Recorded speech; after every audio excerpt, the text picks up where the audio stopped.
Okay, well, we will go ahead and get started this morning. Can everybody see my screen? Okay, perfect. We sure So can. thank you so much for being. I am Mrs. Shanks, one of the counselors here at Lead. And I have Mrs. Colvin here today as Good well, morning. our other wonderful counselor here. Today we're going to talk about financial aid, and I just am going to have to apologize in advance. There is really no way to make FAFSA exciting. So this is going to be more of a sit and get type of program because financial aid really is not that exciting to talk about. However, there are a lot of changes this year. So recently I went to a conference about all of these changes. It was the MASFAP High School Counselor Workshop at MCC, and we learned a lot about the changes to the FAFSA this year. So I'm going to just kind of go through that presentation and share what I learned during that time. The big disclosure of the day was these are the updates that we know so far. This is what is being released right now. We are all learning and trying to understand these changes and what they will look like. But those changes and information are still coming out. So I'm going to share what we know right now for the FAFSA for the 24-25 school year. So what we do know is that the opening date has been changed to December. Um, we were hoping that it was going to be like December 1, but what we're hearing is that it's going to be more like December 31. I don't know, are there 31 days in December? But it's going to be more towards the end of December. I guess there's a federal mandate that it has to be open by January 1. So we don't exactly know when it's going to come, but the rumor is it's going to be more towards the end of December. So this makes the reason for this delay is that there's been some significant changes to the form. And in future years, the FAFSA opening day will go back to October 1st. There's just a delay this year due to the changes of the format and of the form. So we're going to go through some of those changes that we're aware of. Once again, no one has actually seen the form. These are just the changes that we are aware of. First of all, the word contributor. A contributor will be anyone who's asked to provide information on the FAFSA. So a student will be a contributor, a student's spouse, parents, step parents, they're all going to be considered contributors. And each contributor must create a FSA ID. Now, you can go ahead and go to the FAFSA website and go ahead and begin to create your FSA ID right now. So that is available and that might speed up the process.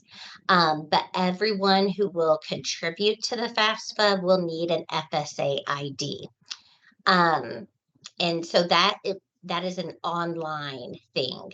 So there will be a paper copy of the FAFSA. However, everyone will still have to go online to create this FSA ID. The big thing is you can no longer create and use your FSAD on the same day. They're saying it takes about 3 days for those FSA IDs to, be processed. So it is something that you're going to have to do in advance, and they're saying about 3 days in advance. So my suggestion would be to go ahead and go online and create your FSA ID. Each contributor will have to sign in and complete their portion of the FAFSA. And the other thing, let me see if it's on the next slide. Each contributor will need a different email address. I think we'll get to that a little bit later. So one good thing is if a student or parent has previously created an FSAD, FSA ID, for example, maybe you have another child who has already gone through the FAFSA, you can use that previous FAFSA ID. So there's no need to create a new one. Here we go. A verified email address will be required for each contributor, and they need to be different email addresses. In two-parent households, both parents will need FSA IDs if they do not file taxes as married filing jointly. So if you file jointly, you only need one contributor, but if you do not file your taxes jointly, then both parents will need a FSA ID. Here's the FSA IDs will need to be authenticated with Social Security Administration to be used during FAFSA, and they're saying that takes about 3 days. Parents without Social Security numbers will still need to create an FSA ID. Okay, so what we know, every contributor will be required to create an FSA ID. Identity verification will be used for students who are from freely associated states or parents without Social Security numbers. Users without Social Security numbers will have the option to answer knowledge-based identity questions. What we don't know is what these processes are going to look like. We don't know what those knowledge-based questions are that will be asked. And we don't know the documents that FSA will request to confirm identity. So those are things that we're still waiting for. The paper FAFSA will be available to print and mail in for certain students. Paper FAFSA filers may include users who are having issues creating an FSA ID, users who have contributors having issues creating an FSA ID, and incarcerated individuals with limited access to the internet.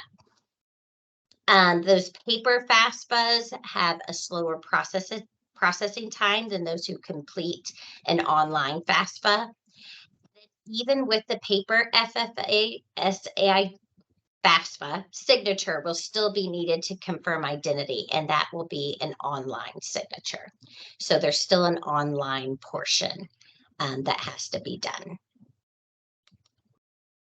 Okay, what contributors need to complete the FAFSA? This is huge. You need your FSA ID. You will need your 2022 tax returns. You will need the amount of child support received in the past year. You will need your asset information, value of cash, savings, and checking, net worth of investments, and net worth of any businesses and farms. This is something that's new this year, and we'll talk about that later. You will need a list of federal benefits received, a list of colleges that students will be applying to. So there are some parent wizard questions for students. And so these wizard questions, I think, are really great to go through with your student who's filling out the FAFSA to decide what contributors that they will invite to the FAFSA. So these might be questions you want to go through with your student. So some of the questions are your parents married to each other? If yes, provide information about both parents. Do your parents live together? Did one parent provide more social support than the other over the past 12 months? Has the parent identified in the previous question remarried? So some of these are questions that are going to be very hard for students to know the answer to. So that's why, I would suggest going through these questions with your students so that they know who to invite to the FAFSA.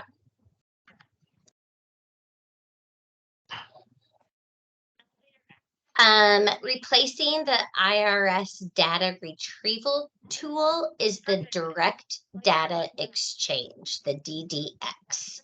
So each contributor will need to provide consent to their federal tax information be included on the FAFSA form. IRS shares federal income tax information with the Department of Education and colleges listed. Students can list up to 20 colleges. And if consent is not given, the student will be ineligible to receive federal financial aid. So this is a big one. So the dependent student will invite parents to the forum. The student is asked to enter personal information about their parents to send them an invitation to their FAFSA forum. And that's where those questions will be answered. So notice that a student will need to know a parent's email address and possibly their social security number.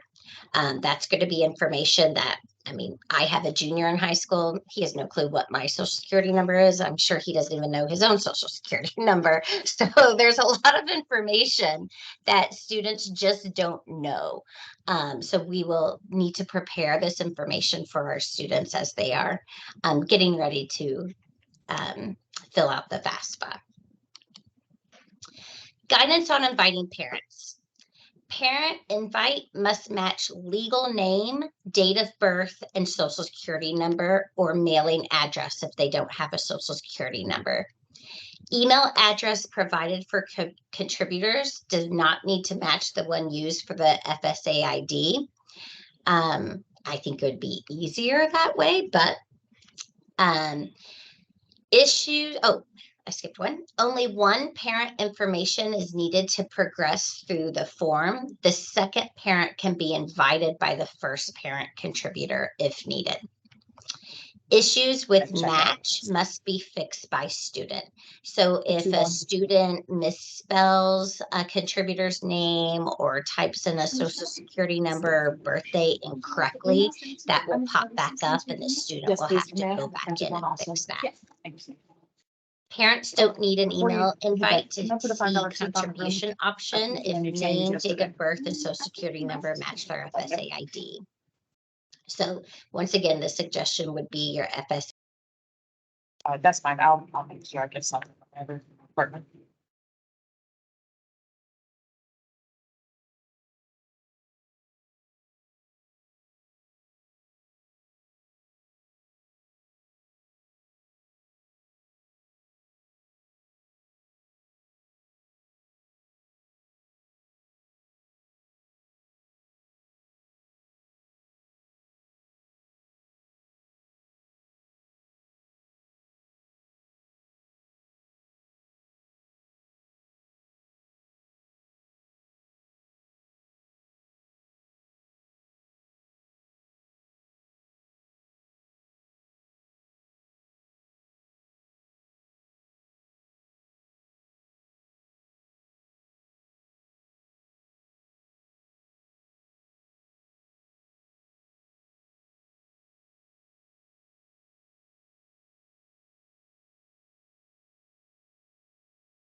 Am I muted now? No, I can hear you now. Okay. Sorry about that. No worries. So where do I need to go back to? I think just one, if you go one slide back, I think that's the one.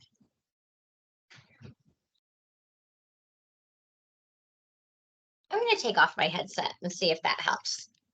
Okay. So go back one slide. Correct. That's when I couldn't hear you. Okay. It's just one slide. I'm so sorry about that. That's okay. Okay. So is that the guidance on inviting parents? Correct. Yeah. Okay. So your parent invite must match the legal name, date of birth, and social security number. Email address provided for contributors does not need to match the one used for the FSA ID. Only one parent information is needed to progress through the form. So that's kind of helpful for the students.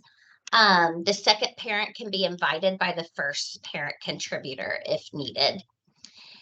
The thing is, issues with match must be fixed by student. So if the legal name, date of birth, and social security number, if a student misspelled or put in the wrong number, that will pop back up and the student will have to go back in and fix it. The contributor can't fix it themselves. So the student will have to go back in and fix that. Parent doesn't need an email invite to see contribution option if the name, date of birth, and social security number match their FSA ID. So I think those would be great things just in that email address and the FSA ID to match. And then the huge recommendation is to talk through those parent wizard questions before starting the FAFSA. We will be sending this slideshow out so that everyone has the knowledge of those wizard questions. Those can be tough ones to answer. So contributor notes. So the students will see the status of the contributor invitations because remember, each contributor has to fill out their portion of the FAFSA, and FSA will resend that every 7 to 14 days after the invitation is sent. Dependent students can sign but can't submit until all contributors have completed their section. And so an incomplete FAFSA only stays in the system for 45 days. So if we're having problems getting a contributor to log on and do their part, it only stays incomplete for 45 days. After that, it's deleted and you have to start over. There are independent students. So for the 24-25 year, an independent student is one of the following. And so an independent student would not need to enter parent information. Those would be students born before January 1, 2001, those who are married, a graduate or professional student, a veteran, a member of the armed forces, an orphan, a ward of the court, someone with legal dependents other than a spouse, an emancipated minor, and someone who is unaccompanied or self-supporting and at risk of being homeless. So the EFC will replace the SAI. In the past, we've heard of the SAI, your Student Aid Index. This year, it's going to be called the EFC, the Expected Family Contributions. So there are some changes here, and due to these changes, the switch is expected to increase the number of students eligible for the Pell Grant, but it could decrease eligibility for others. So some of the changes would be formerly the EFC, the EFC household size is reported by the student applicant. The SAI used to be the family size calculated based on tax forms.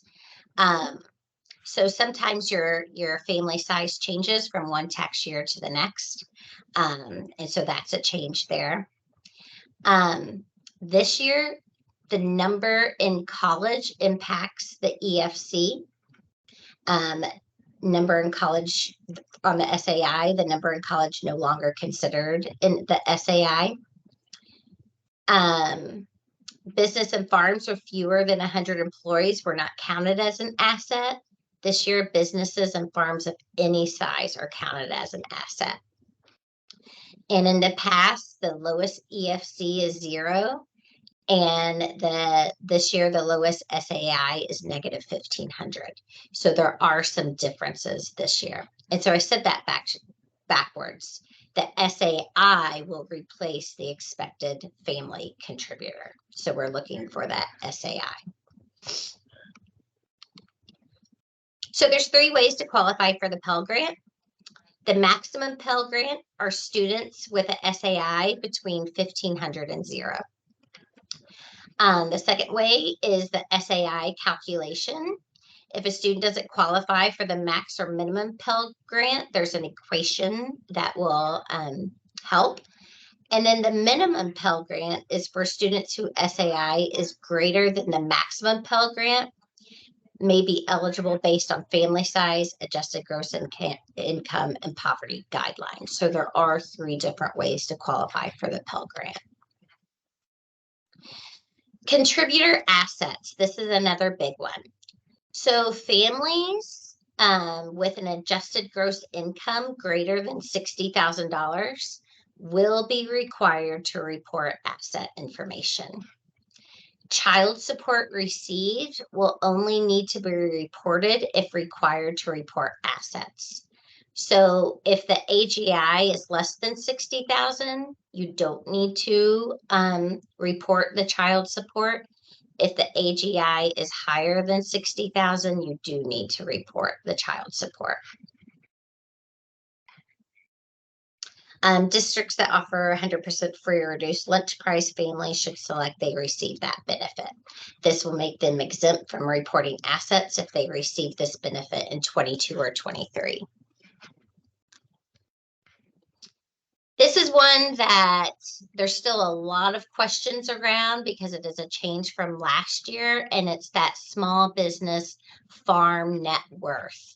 So the net worth is the value as of the day completing the form of investments, businesses, and or investment farms minus the debts related to those same investments. And once again, these are required this year. So it includes the market value of land, buildings, machinery, livestock, unharvested crops, equipment, inventory, and etc. Net worth of a farm now includes the value of a family farm. However, the value of a family's primary residence is still excluded. So this is going to be a change. We do have farmland in the Platte County area, so this is a change. Okay, communication with the FAO. So communication after you've filed. Most institutions use a school portal or an online resource that students can access to view financial aid and billing. It's suggested that students use a non-school email, and that's because after you graduate, that school email goes away. So it's suggested that students use a non-school email when filling out those applications. Most colleges and universities use a school-assigned email account that students are required to activate and check regularly. Schools will begin to communicate with the student primarily through this email account. And parents should be advised that once the student enrolls in college, their personal information, the students, becomes protected under FERPA, and students would need to give parent or guardian permission to access this information if they choose. So that's a big one that parents need to understand once a student goes to college. So what we're still waiting to learn. The FAFSA opening date. We think now it's going to be more towards the end of December. The FSA ID process for parents without a social security number. We have some ideas that there's going to be some questions that can be answered, but we don't know what those questions are yet. What the manual income and tax information entry process will look like. So that paper form, we haven't seen what that will look like. If specific questions on the FAFSA will change based on feedback from the open comment period. So there have been some open comment sessions throughout the state. And so just wondering if any of those comments will be included in this year's FAFSA form. How to advise on assessing the net worth of family farms and small businesses. That's something that we don't know how to advise right now. We're hoping that there will be more information included on how to advise families about this, and how the better FAFSA will impact verification selection. So, fall recommendation.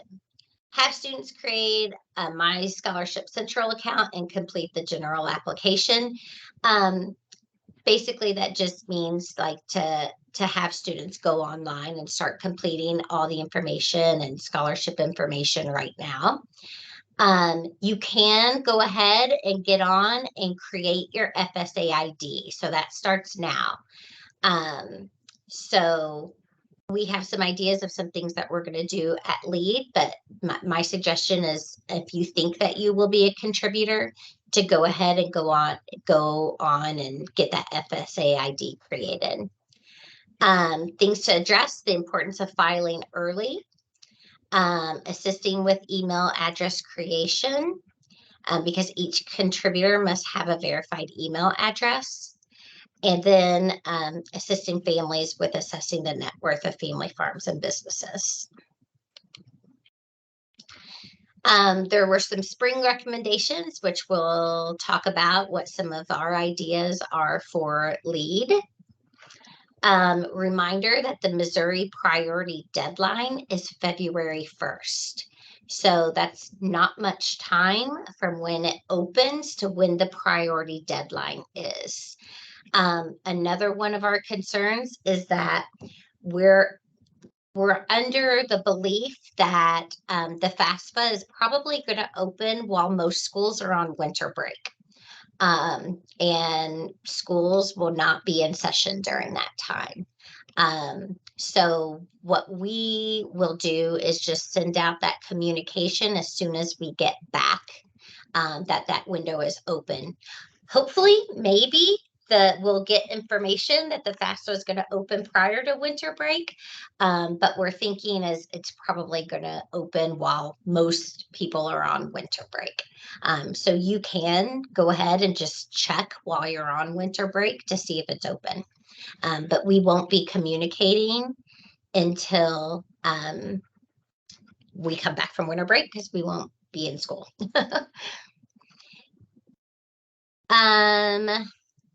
Let's see. So our plans. So we plan to do a CT lesson as counselors to create an FSA ID for students in December. So that's just pushing out those college-bound students or anybody who is doing the A+ scholarship to go ahead and create their FSA ID now. We also tentatively would like to host a LEAD FAFSA Frenzy Night. We have not done that in the past. That's something that we hope will be helpful for LEAD students. So tentatively, we have that planned for January 17th. And that would be when families will be able to come to LEAD and bring all of their information needed to complete the FAFSA.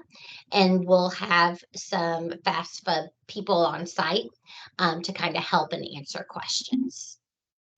Both home high schools always have a FAFSA Frenzy Night. Right now, those are to be determined because just like us, we're waiting to see when that opening day for FAFSA will be. But for sure, the FAFSA Frenzy Night at both high schools will be before February 1st, that priority deadline. Okay, I see that there's some questions in the chat. So can you explain what the Missouri priority deadline is? That is a good question. And that is just in order to receive, that's when they prefer families to have their FAFSA in, is by February 1st. After February 1st, it could delay things. So they really prefer by February 1st. It's also the deadline by which they kind of hold out all the money and they start handing out money based on student need expressed in the FAFSA. And so if you haven't submitted by February 1st, you miss that deadline, meaning that you won't be considered priority as far as your need with the FAFSA. So filing early is important. Yes. So January is going to be that time to file. Do all college-bound students need to fill out FAFSA even if they do not qualify for aid? If I would say yes. I think the answer is yes, especially if they're A+ scholarship students. That's where the money comes from. But I would say yes. It's technically not required. And there's this misunderstanding a lot with FAFSA that it's all based on need. And while that be true for the majority of students and families, there is money in there that's tied to under the FAFSA umbrella that students maybe that don't show need would qualify for. And so you're missing out on those opportunities if you don't officially file the FAFSA. And does the student's age play a role in applying? I don't know. If they're claimed as a dependent, then no, the age wouldn't matter. Yeah, unless they were born before January 1st, 2001. Correct. Then they probably wouldn't be in high school. Does anybody have any other questions? It's a lot of information, and there's still a lot of things that we don't know. No one has seen this new form. These are just things that we're hearing. Okay, we will be going through this FAFSA talk with students today during CT, and we will send this out to everyone. I think those student wizard questions for knowing who to invite to the FAFSA is really important to go through. I hope that this was helpful for people. I know there's still a lot of questions, and we'll be here to answer those as we know more. We are looking forward to our next counselor talks in the future. In December, we're going to talk about the ACT, and in January, dual credit and AP courses, and then we have more planned for the spring as well. So thank you so much for coming. And if you have any questions, don't hesitate to reach out. Thanks.